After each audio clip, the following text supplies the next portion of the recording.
morning, everybody. Welcome to Cup of Jonah.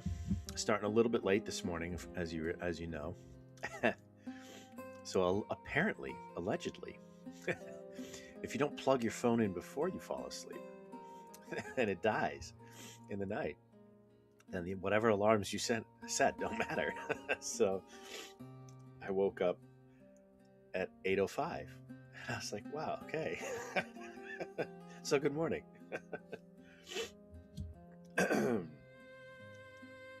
All right, so just to recap, of course, the ever-present reminder to check out and make sure you're subscribed at phoneboothpodcast.substack.com so you can partake in all the various content and podcasts of value over there.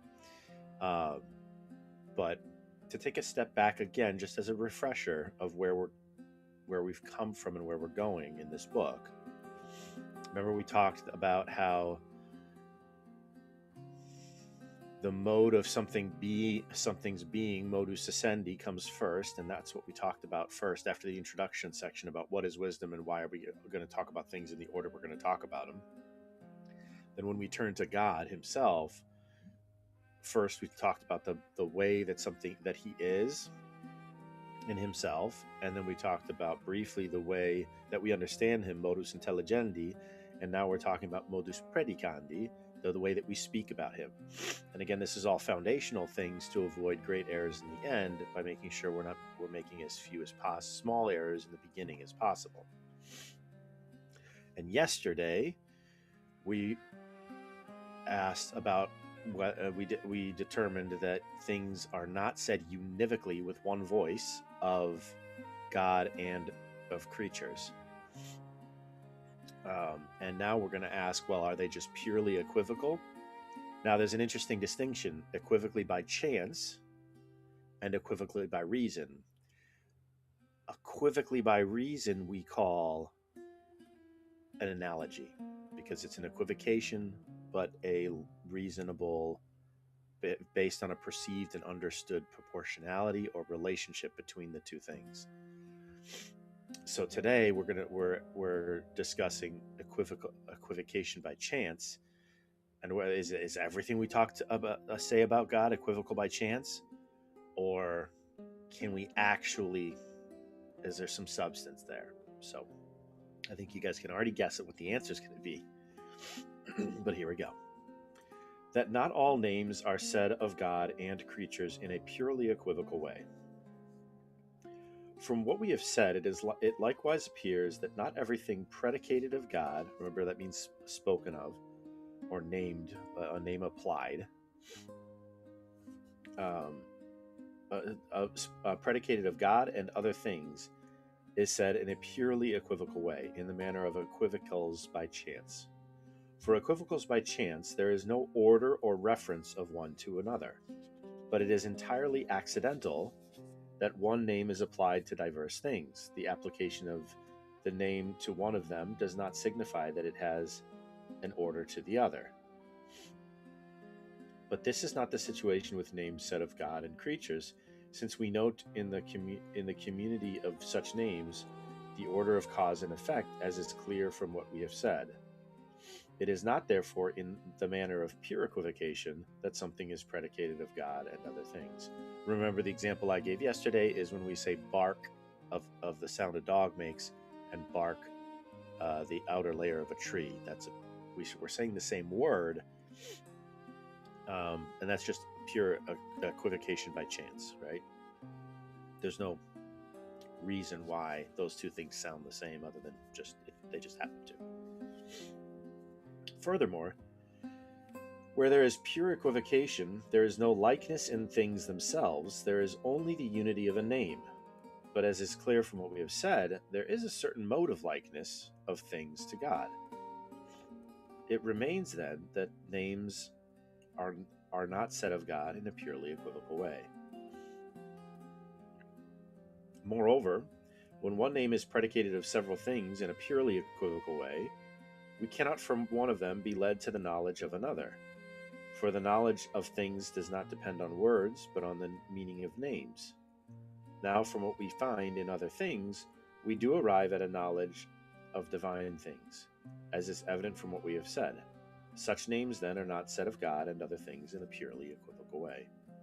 Again, equivocation is in a name impedes the process of reasoning. If, then, nothing was said of God and creatures except in a purely equivocal way, no reasoning proceeds from creatures to God, or proceeding from creatures to God could take place. But the contrary is evident from all those who have spoken about God. It is also a fact that a name is predicated of some being uselessly unless through that name we understand something of that being. But if names are said of God and creatures in a purely equivocal way, we understand nothing of God through those names, for the meanings of those names are known to us solely to the extent that they are said of creatures. In vain, therefore, would it be said or proved of God that he is a being, good, or the like. Should it be replied that through such names we know only what God is not, namely that God is called living because he does not belong to the genus of lifeless things, and so with other names, it will at least have to be the case that living, said of God and creatures, agrees in the denial of lifeless. Thus, it will not be said in a purely equivocal way. So just a number of arguments to show that there's that the names we use of God can't be in a purely equivocal way. And even in Boethius's claim that it's better to say that God doesn't exist than to say that he exists, because the only thing we know by the word existence is a created existence. Even in that extreme statement, even then it's not pure equivocation, was the last point there, because even then we are actually denying lifeless of both. So there is some equivocation by reason.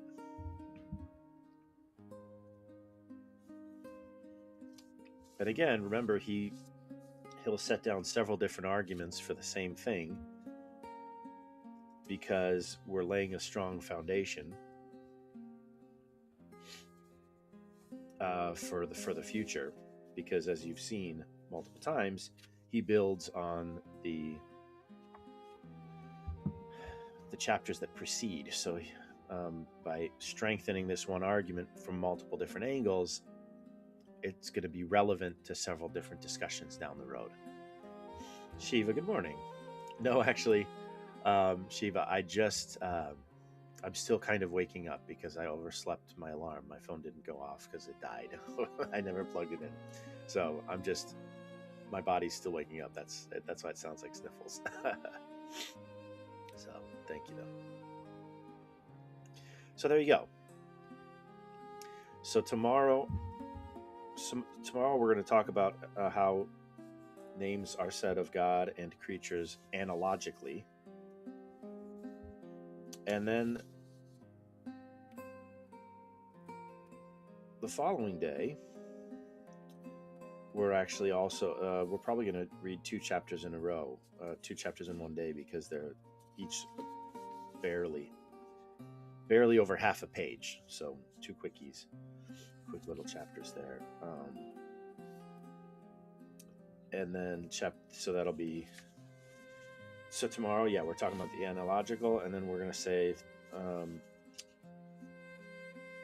that many names are said of God are not synonyms, and how our intellect forms a proposition about God.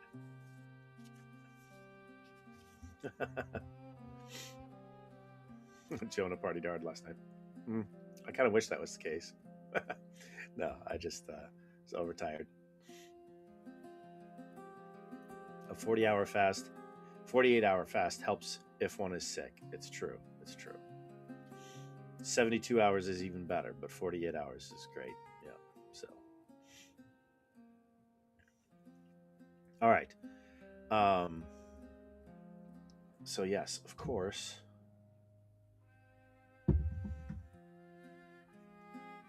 Make sure to check out Philosopher King this evening at 7. And so tomorrow is, so this is exciting. So tomorrow we talk about analogy, which is also called equivocation by reason. The following day, Friday, we have that double header, 2 chapters in one, because they're both very short chapters. And then we're done with how we speak about God. And then next Monday, we'll move into actually discussing positively attributes of God. And I think the first one is that God is good. Let me double check.